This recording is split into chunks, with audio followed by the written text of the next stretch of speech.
하나님의 말씀입니다. 너희를 위하여 같은 간절함을 디도의 마음으로 주시는 하나님께 감사하노니 그가 권함을 받고 더욱 간절함으로 자원하여 너에게 나갔고 또 그와 함께 그 형제를 보내었으니 이 사람은 복음으로서 모든 교회에서 칭찬을 받는 자요 이뿐 아니라 그는 동일한 주의 영광과 우리의 원을 나타내기 위하여 여러 교회의 택함을 받아 우리가 맡은 은혜의 일로 우리와 동행하는 자라.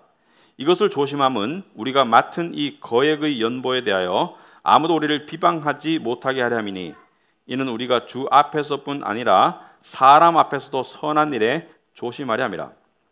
또 그들과 함께 우리의 한 형제를 보내었노니 우리는 그가 여러 가지 일에 간절한 것을 여러 번 확인하였거니와 이제 그가 너희를 크게 믿음으로 더욱 간절하니라. 디도로 말하면 나의 동료요 너희를 위한 나의 동역자요 우리 형제들로 말하면 여러 교회의 사자들이요 그리스도의 영광이니라. 그러므로 너희는 여러 교회 앞에서 너희의 사랑과 너희에 대한 우리의 자랑의 증거를 그들에게 보이라. 아멘. 앉히기 바랍니다.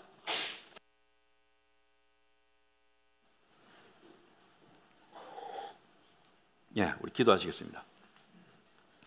아버지 하나님 참으로 감사합니다. 오늘도 저희들을 하나님의 손으로 불러주시고 또 우리의 삶에 필요한 영의 양식을 진리의 말씀으로 공급해 주심을 감사합니다. 아버지 하나님, 하나님의 말씀은 한 곳에 치우친 것이 아니라 우리의 삶과 믿음의 모든 영역에 관한 가르침인 것을 믿습니다. 우리를 가르침 없이 그냥 방황하도록 내버려두지 아니하시고 분명한 말씀을 통해서 지혜와 진리 가운데로 인도하심을 감사드리며 지혜와 진리 가운데로 인도함을 받는 자들에게 평강과 은혜를 약속하심을 믿습니다. 오늘 말씀도 저희들에게 마음밭에 귀하게 떨어지는 말씀이 될 수 있도록 인도하여 주시옵소서. 예수님 이름으로 기도합나이다. 아멘. 이 살다 보면요, 이 식당에 갈 때가 있습니다. 그런데 식당 갈 때 특히 대접받는 입장에서 무슨 음식을 좋아하냐고 물을 때가 있죠, 그죠? 그래서 여러분도 그런 이 질문 받아본 적 있죠. 무슨 음식을 좋아하시냐? 그럴 때 선뜻 말하기가 곤란합니다. 무슨 음식을 좋아한다고. 근데 저는 말하기가 정말 곤란해요. 왜냐하면 대부분의 음식을 다 좋아하기 때문에. 특히 이 질감이 있는 음식을 좋아해요. 제가 좋아하는 음식 중에 보쌈이라는 음식이 있습니다. 제가 최근에 발견한 이 보쌈 레스토랑인데, 식당인데 이 보쌈이 정말 광채가 나요. 보면은 고기가 살아있어. 그리고 빛깔도 좋고, 그리고 먹으면은요 고기와 내가 한 몸이 되는 것 같아. 아주 맛있고 잘 넘어가고 그러니까 먹고 싶어요. 근데 어느 식당에 가면은 또 같은 보쌈인데 이 황달 걸린 것처럼 이게 빛깔도 안 좋고 그 다음에 이렇게 냄새도 나고 심지어 또 껍데기에 털까지 약간 박혀 있는 그런 보쌈 본 적 있죠? 삶은 고기 젓가락이 안 가죠. 그렇습니다. 그런 생각이 들어요. 이거는 같은 돼지고기에 대한 모욕이다. 어떻게 같은 돼지고기를 이렇게 만들었냐? 같은 돼지고기인데 그렇게 다를 수가 있습니다. 마찬가지로 돈도 정말 멋지고 정말 유용하게 쓰일 때가 있는 반면에 어떤 경우는 돈이 너무 추하고 더럽습니다. 그래서 돈은 상당히 양 얼굴을 가진 그런 종류인데 사실 여러분 돈 없이 하루 넘어가기 곤란하죠. 여기 올 때도 이렇게 차 타고 또 밥 먹고 하루 생활 가운데 여러분이 지갑에 돈을 안 꺼내 쓰더라도 관리비가 나가고 있어요. 휴대폰 값이 나가고 있고요. 아무튼 돈 없이 사는 게 불가능합니다. 그래서 돈은 인간 생활에 굉장히 중요하고 또 돈은 마음의 표현이기 때문에 성경은 돈 문제를 다루고 있어요. 사도 바울도 돈 문제를 다루고 있는데 고린도후서 8장 9장이 돈에 관한 이야기입니다. 그러므로 제가 계속해서 이야기를 하고 있습니다. 자, 그런데 지난 시간에 우리는 돈과 사랑의 관계에 대해서 살펴보았습니다. 그러니까 돈은 마음씀과 비례한다. 그래서 에이미 카마이클이라는 사람 말씀 기억나죠? 사랑 없이 줄 수는 있어도 주는 것 없이 사랑할 수는 없다. 그죠? 사랑 없이 줄 수는 있다. 그러나 주는 것 없이 사랑할 수는 없다. 자, 오늘은 더 나아가서 돈과 대인 관계, 돈과 사람의 관계, 특별히 지도자들과 성도들과의 관계, 이 관계 신뢰 또는 사랑, 여기에 대해서 살펴보도록 하겠습니다. 자, 돈 문제가 왜 중요한가? 왜냐하면 교회가 문제가 생겨서 분란이 일어날 때 크게 보면 두 가지입니다. 가장 두 번째 큰 문제는 여자 문제고 가장 첫 번째 문제는 항상 돈 문제예요. 그래서 사탄이 어떤 교회를 무너뜨리려고 할 때 그 교회를 가난하게 만들기보다는 부하게 만듭니다. 그래서 무너지게 만들 때가 참 많거든요. 최근에는 또 이 매스컴에 난 기사인데 어느 교회 목사님이 평소에 나는 사례, 소위 말하자면 이 목사로서의 사례를 하나도 안 받아간다, 그런 목사님들이 있어요. 큰 교회, 중형 교회 뭐. 근데 정말 가난해서 안 받아가는 게 아니고 이상하게 안 받아가더라고요. 교회에서 줄 수 있는데. 근데 보니까 사례만 안 받아갔지 강의료로 한 달에 수억씩 받아갔더라. 그런 교회가 있습니다. 차라리 받아가지. 차라리 정당한 사례를 받아가지. 겉으로 성도들에게 신뢰와 존경을 얻으려고 하면서 속으로는 돈 욕심을 다 채우더라. 그래서 돈 때문에 실망하는 그런 사람들이 상당히 많고 돈 때문에 하나님의 영광을 가리는 경우가 너무 많습니다. 우리 교회 안에 두 가지 좀 극단적인 모습이 있습니다. 첫째는 너무 노골적으로 돈을 이야기하는 것. 돈을 내는 것이 믿음의 척도의 절대적인 분량인 것처럼 너무 노골적으로 돈을 이야기하고 돈을 거두려고 하는 모습이 있어요. 항상 목표가 있습니다. 성전 건축 무슨 그 목표를 향해서 성도들을 쥐어짜요. 자, 그런 모습에 너무나 식상하니까 요즘에 어떤 교회들이 생기냐면은 돈 이야기는 절대로 하지 말자. 돈은 더러운 것이니까 교회에서 돈 이야기는 안 하려고 하는 교회가 있습니다. 헌금 시간도 없고요. 재정도 이야기 안 하고요. 그런데 이 둘 다가 지혜롭지 못합니다. 분명히 돈 이야기를 해야 하지만 성경적으로 이야기를 해야 합니다. 왜냐하면 돈은 인간 생활의 아주 중요한 부분이기 때문에 돈 이야기를 하지 않고 신앙 이야기를 할 수가 없습니다. 왜냐하면 돈은 마음의 표현이기 때문에 돈 이야기를 하지 않고 믿음에 대해서 이야기할 수가 없기 때문에 사도 바울은 계속해서 돈 이야기를 하고 있습니다. 자, 오늘 본문 말씀을 통해서는 세 가지를 살펴보도록 하겠습니다. 첫째는 교회 안에서 돈은 투명하게 관리돼야 된다. 가정 속에서도 마찬가지죠. 투명하게 관리가 돼야 된다. 두 번째, 돈은 교회의 순수성을 나타낸다. 밀접한 관계가 있다. 세 번째, 돈을 통해서 우리는 성도들의 사랑의 성숙을 도모해야 된다. 세 가지를 살펴보겠습니다. 자, 먼저 돈은 투명하게 관리가 돼야 된다. 자, 오늘 본문 8장 전체 9장까지 이 상황은 마찬가지입니다. 갈라디아, 마게도냐, 고린도 이러한 지역에서 교회들로부터 모금을 해서 그 모금한 돈으로 예루살렘에 있는 가난한 교회와 성도들을 도우려고 하는 일을 사도 바울이 주장했고 그것을 집행하는 그러한 속에서 사도 바울은 돈에 관한, 특별히 교회 안에서 돈의 흐름에 관한 아주 중요한 원리들을 이야기하고 있는데 여러분들이 이걸 왜 들어야 되냐? 여러분들이 이것을 듣고 성경적으로 깨우쳐야지 교회가 성경적으로 나아갈 수 있습니다. 그래야지 교회가 하나님의 영광을 가리지 않게 되고요. 그래야지 교회가 화평 가운데 자랄 수가 있는 거예요. 그래서 여러분들이 이것을 알아야 됩니다. 자, 먼저 이 교회와 돈은 투명하게 관리가 돼야 된다. 자, 지금 오늘 본문은요, 사도 바울이 예루살렘에 이제 돈이 모아졌어요. 고린도 교회에 돈이 모아졌어요. 그러므로 그 돈을, 그 연보를 받아서 예루살렘에 전달을 해야 되는데 오늘날처럼 송금할 수가 없습니다. 어떻게 됩니까? 인편으로 전달해야 돼요.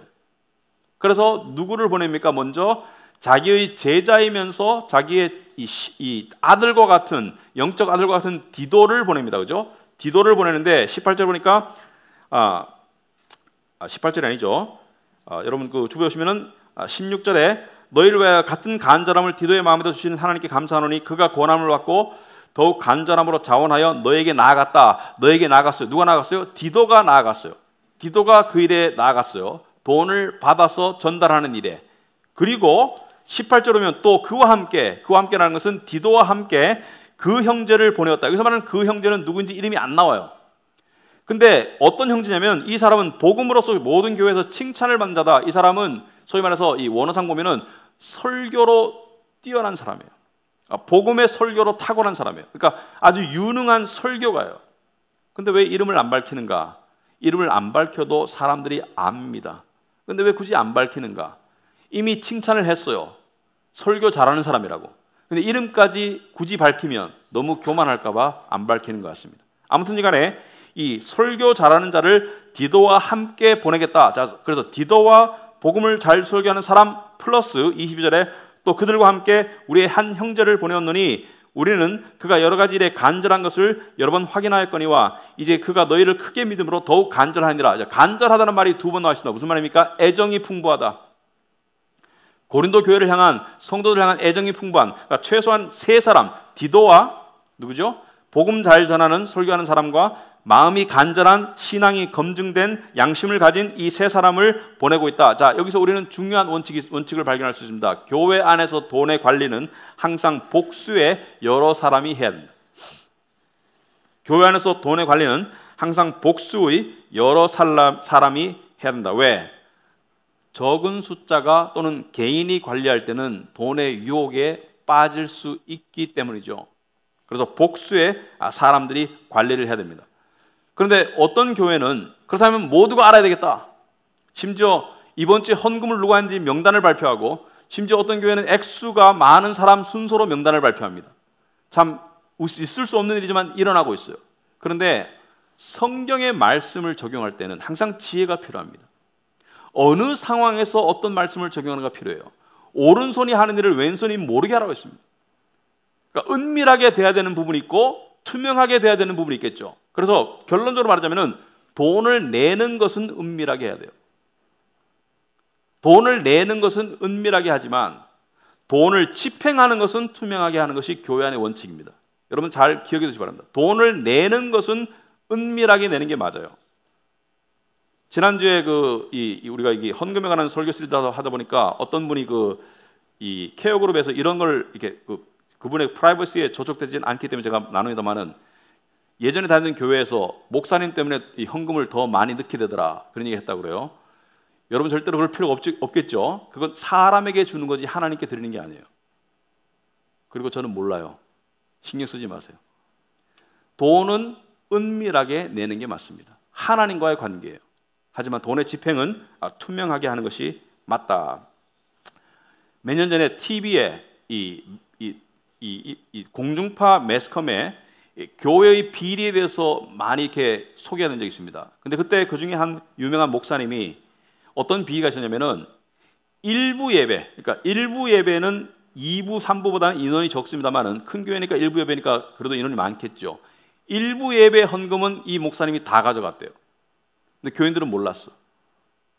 근데 나중에 알고 보니까 재정 담당 장로와 목사만 알고 그렇게 했는 거예요. 두 사람만 알고, 소수의 둘이. 그런데 이 재정 담당 장로는 하나님의 종을 섬긴다는 이 이상한 어떤 그 숭배 의식 있잖아요. 그것을 통해서 목사님께 돈을 줬고, 목사님은 마치 내가 개척한 교회인데 CEO가 회사 성과급 받아가듯이 가져갔어요. 그런 일이 일어날 수 있다. 그래서 교회 안에서는 분명한 원칙이 있습니다. 첫째는 목사는 재정에 손을 대면 안 됩니다.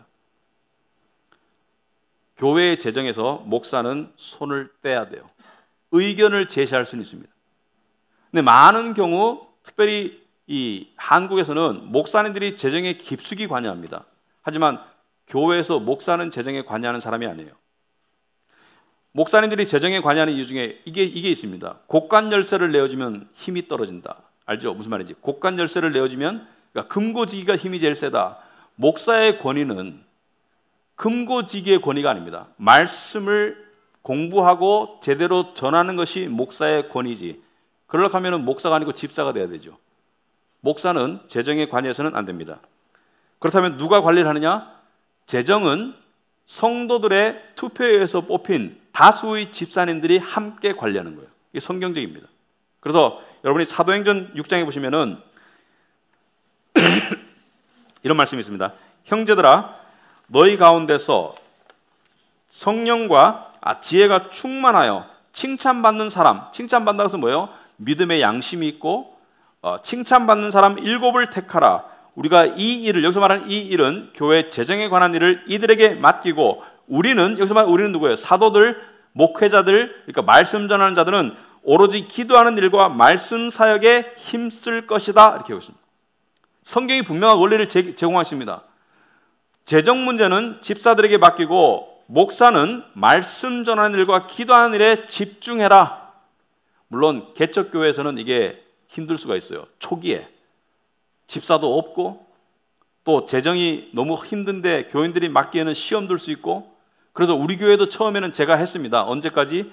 재정이 플러스가 될 때까지 제가 해서 다 물려줬어요. 그리고 손뗀 지가 오래됐습니다. 왜? 성경이 그렇게 가르치고 있기 때문에.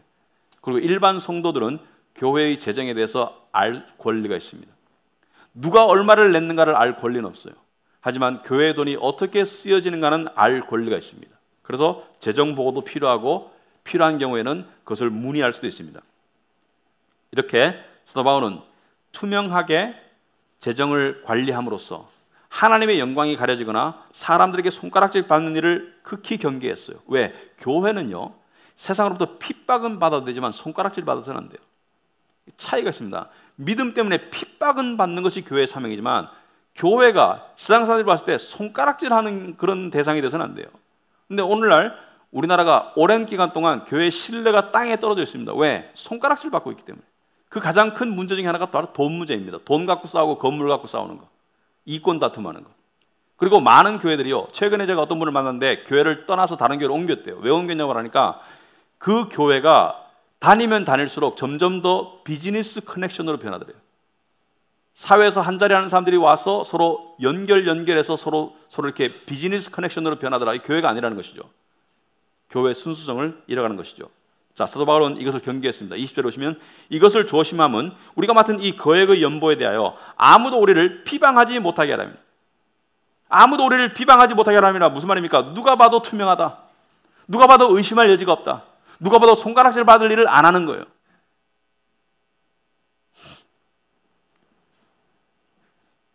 옛날에 보니까 선교지에 여행을 가는데 선교비를 타다가 가서 4성급 호텔에 머물고 그런 일들을 봤습니다. 손가락질 당할 일이죠. 귀한 헌금으로 마치 그 회사에 공금 쓰듯이 손가락질 받을 일이죠. 사도 바울은 그런 것을 경계했는 거예요. 21절에 이는 우리가 주 앞에서뿐 아니라 사람 앞에서도 선한 일에 조심하려 함이라. 왜 조심합니까?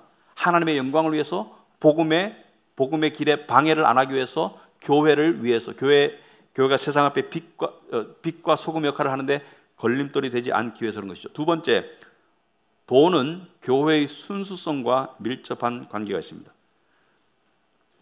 교회라는 공동체는 돈을 필요로 합니다. 왜? 우리는 영혼만 모인 게 아니고 몸뚱이가 모였기 때문에. 먹어야 되죠. 공간이 필요하죠. 그리고 또 어떤 선교해야 되죠. 그러니까 교회라는 공간은 돈을 사용하고 돈을 필요로 해요. 하지만 교회는 돈을 목적으로 하는 공동체가 아닙니다. 당연한 말을 왜 하느냐? 미국의 어떤 유명한 목사님이 최근에 이런 말을 했어요. 미국 교회, 우리나라가 아니고요. 미국 교회 오늘 현실을 보니까 교회가 세 가지만 신경 쓰더라. 세 가지 B로 시작하는 세 가지 단어. 첫째는 버짓, 예산. 둘째는 빌딩, 건물. 셋째는 바디, 성도 수. 예산과 건물과 성도 수만 신경 쓰더라. 이것만 잘 되면 성공한다는 거예요.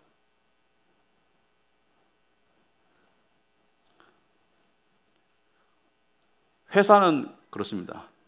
회사는 매출이 늘고 이윤이 늘면 성공하는 거 맞아요. 하지만 교회는 돈이 목적으로 모인 것이 아닙니다. 건물이 목적으로 모인 것이 아닙니다. 필요한 것이지. 교회는 무엇을 위해서 모였습니까? 복음과 진리를 위해서 모인 공동체예요. 사랑과 믿음을 위해서 모인 공동체고요. 화합과 순수를 위해서 모인 공동체입니다. 그러므로 교회는 돈이 필요로 하지만 돈이 우선시되는 교회가 돼서는 안 돼요. 그래서 이 자칫 잘못하면은 이 어떤 무슨 성전 건축이라든지 어떤 교회에서 하는 어떤 어젠다가 중심이 되는 그런 교회가 상당히 많아요. 그건 교회의 순수성을 잃어가는 것이죠. 웨인 그루뎀은 오늘날 유명한 신학자 중에 한 분이죠. 웨인 그루뎀은 복음이 주기적으로 전파되지 않는 곳은 교회가 아니라고 했습니다. 아무리 큰 건물을 가져도, 아무리 성도가 많아도 복음이 주기적으로 전파되지 않는 곳은 교회가 아니다.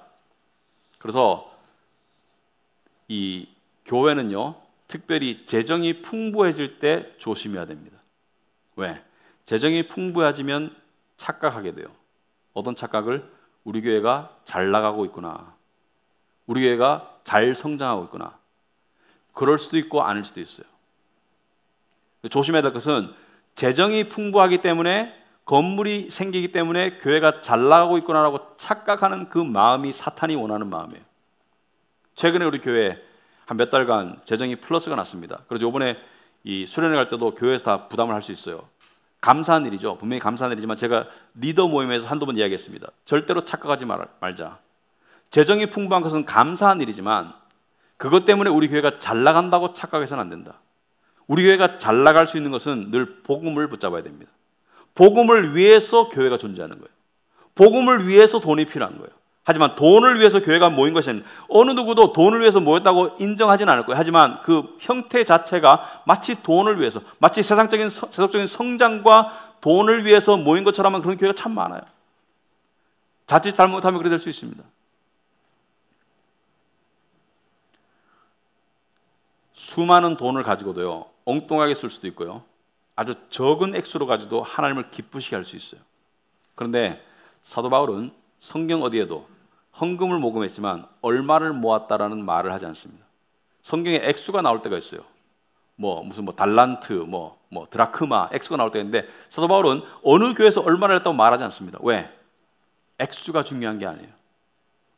그것을 통한 성도들의 사랑과 마음이 중요한 것이지. 그래서 세 번째, 돈을 통해서 우리는 성도들의 사랑의 성숙을 이루어야 됩니다. 신뢰의 성숙을 이루어야 됩니다. 지난 시간도 말했지만 돈은 마음을 표현하는 수단입니다. 그래서 드림이 없이 사랑할 수 없다는 것은 마음을 줌이 없이 사랑할 수 없는 것이죠. 돈과 마음이 함께하기 때문에 네 보물이 있는 곳에 네 마음이 있다고 그랬거든요. 자, 그런데 예를 들어서 우리가 외적으로 하는 이 행동, 이 내적인 의미를 가진 것들이 상당히 많아요. 예를 들어서 내가 어떤 사람과 식사를 하고 싶습니다. 그 사람과 밥을 먹고 싶은 그 밥 먹는 것 자체가 목적이 아니죠. 더 큰 의미는 무엇입니까? 그 사람과 함께 가까워지고 싶은 거, 마음을 나누고 싶은 거, 삶을 나누고 싶은 것이죠. 그래서 밥 한 번 먹자는 밥 먹자는 의미가 아니죠. 만나서 삶을 나누자는 것이죠. 먹는 행위를 통해서. 마찬가지로 내가 누군가를 식사 대접을 한다고 그래요. 식사 대접을 한다는 것은 그 사람에 대한 관심과 존중을 표현하는 것이죠. 그래서 외적인 행위는 내적인 의미가 있습니다. 마찬가지로 돈이라는 헌금을 드린다는 것은 내적인 의미를 가지고 있는 거예요. 사도 바울은 이것을 알았기 때문에 돈 이야기를 하는 것을 꺼리끼지 않았습니다. 왜? 헌금 이야기를 안 하는 것은 성도들이 사랑과 믿음 가운데 자라기를 원하지 않는 것과 마찬가지이기 때문에 사도 바울은 헌금 이야기를 합니다. 성경적으로.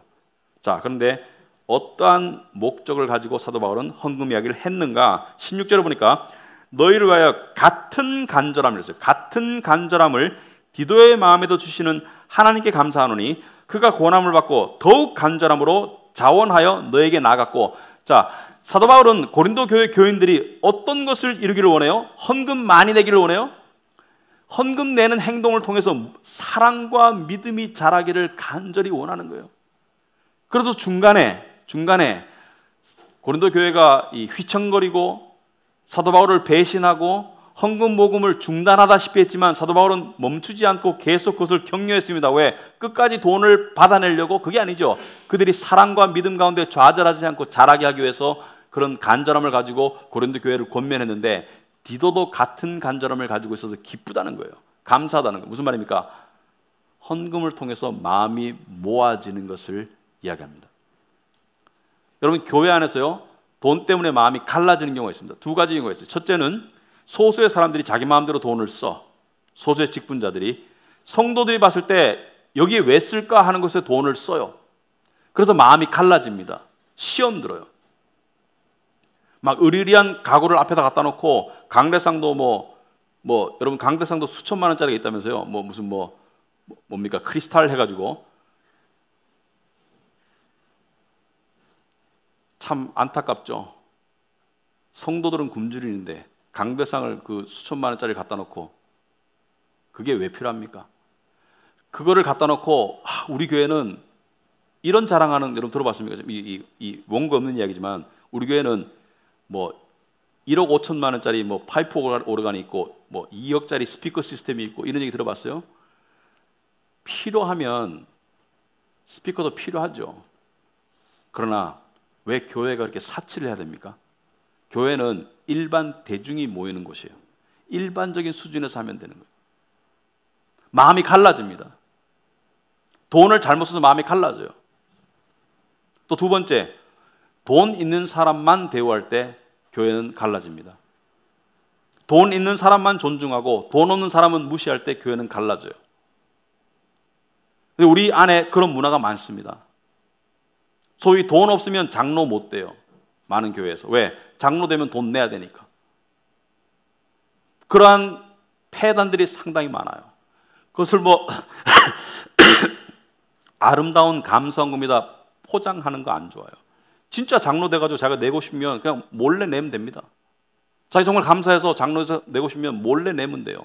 그러나 다수에게 동일하게 강요함으로써 무엇을 하는 것입니까? 교회 안을 갈라놓는 거예요. 교회는 돈을 통해서 하나됨을 추구하는 것입니다. 같이 먹고 같이 합심해서 어떠한 이 돈을 집행함에 있어서 같이 기도하고 같이 의논하고 같이 합심해서 한 곳으로 나가는 것이 교회입니다. 그리고 또 중요하게 사도 바울은 고린도 교인들이 사랑 가운데서 자라기를 정말로 원했어요. 이 복음을 통해서 24절 보니까 그러므로 너희는 여러 교회 앞에서 너희의 사랑과 너희에 대한 우리 자랑의 증거를 그들에게 보이라 했어요. 너희를 향한 우리 자랑의 증거는 무엇인가? 사도 바울은 다른 교회에게 자랑했어요. 고린도 교회도 예루살렘 교회 성도들을 사랑해서 복음에 동참하고 있다라고 자랑했으니까 이제 그 일을 이루어 달라는 것이죠. 여러분, 사도 바울이 공수표 남발한 게 아니고요. 사도 바울은요, 고린도 교회를 사랑했어요. 사랑은 그냥 네 마음대로 하라가 아닙니다. 사랑은 그들의 성숙을 원했고 믿었어요. 그래서 사도 바울은 중간에 포기하지 않고 이들에게 계속 권면했죠. 그것을 이루어라. 그것을 마치거라.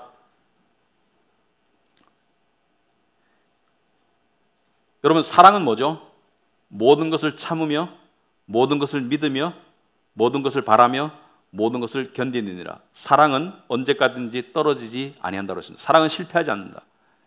모든 것을 믿었어요. 고린도 교회 교인들이 중간에 좌절하고 중간에 어떤 배신하고 중간에 어떤 낙심하고 이런 모습을 다 봤지만 사도 바울은 결국은 너희들이 사랑 가운데 잘할 것이라는 것을 믿어줬어요.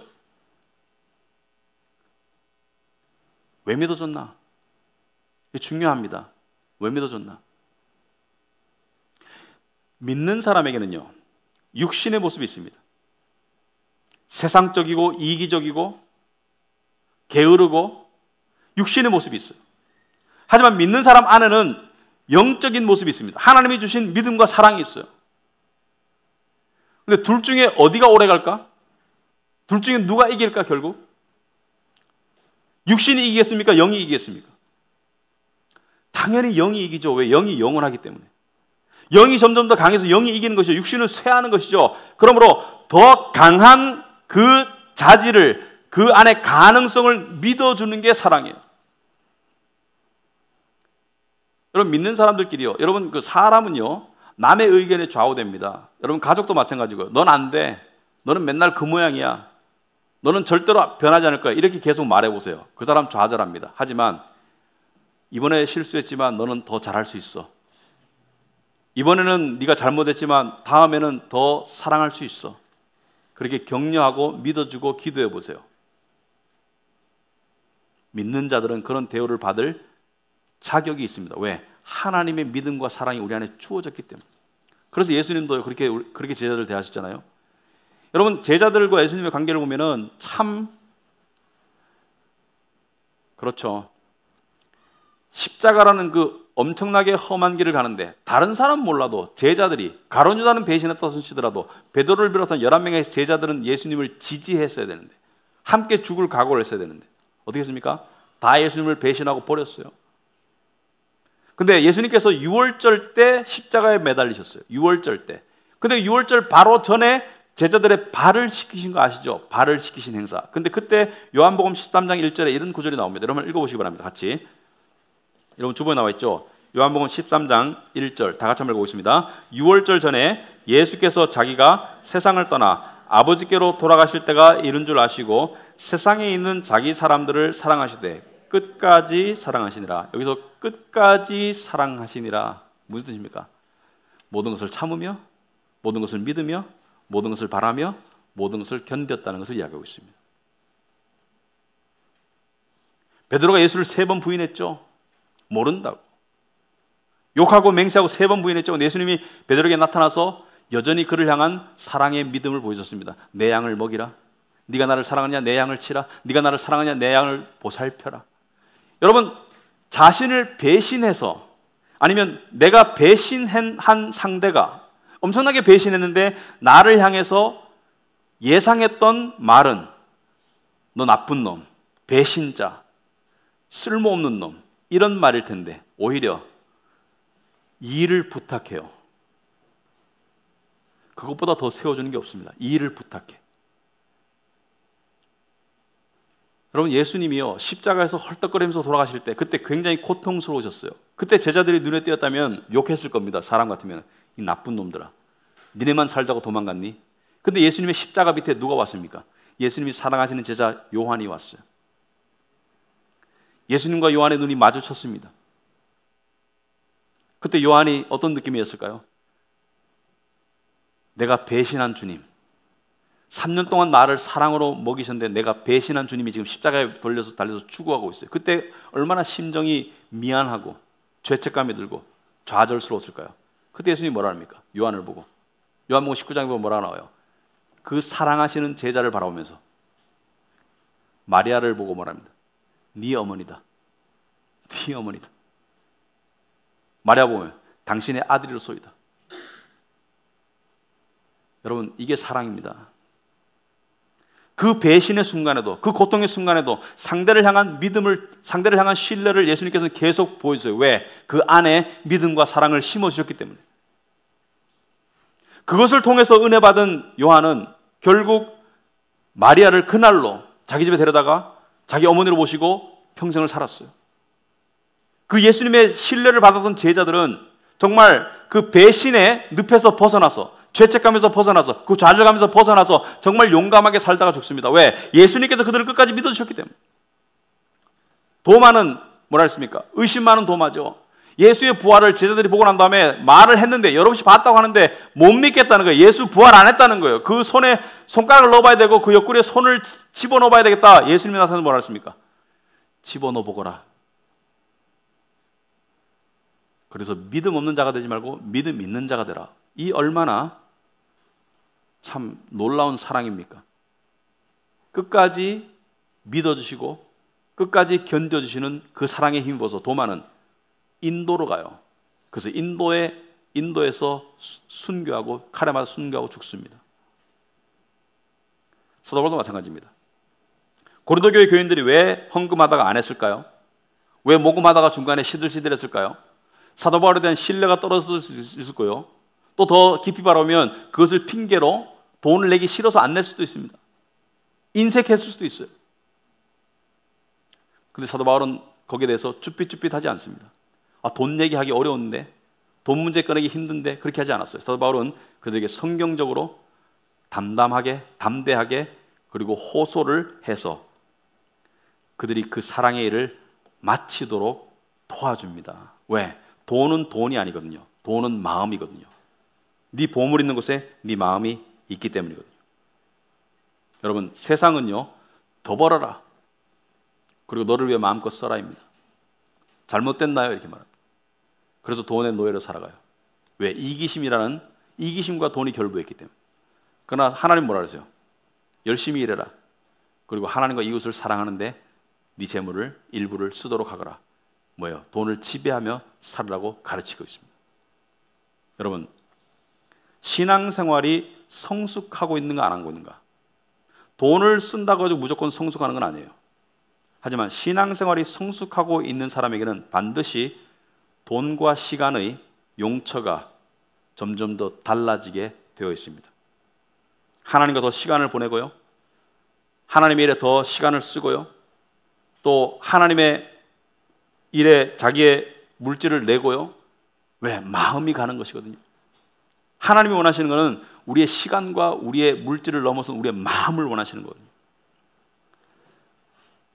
그래서 말씀을 맺자면, 여러분 오늘 여러 가지 원리를 들었습니다. 첫째는 교회 내에서 돈은 투명하게 관리가 되어야 됩니다. 복수의 믿을 만한 사람들에 의해서. 돈은 교회의 순수성과 밀접한 관계가 있습니다. 돈은 성도의 사랑과 믿음의 성숙과 밀접한 관계가 있습니다. 그래서 우리 교회 안에서도 정말 이 돈이 헌금이, 재정이 하나님의 말씀의 뜻대로 올바르게 쓰여질 때 아름다울 수 있다고 생각합니다. 하나님께 영광이 된다고 생각합니다. 그리고 교회의 화평이 된다고 생각합니다. 그런 교회가 되기를 주님의 이름으로 축원합니다. 예, 기도하겠습니다.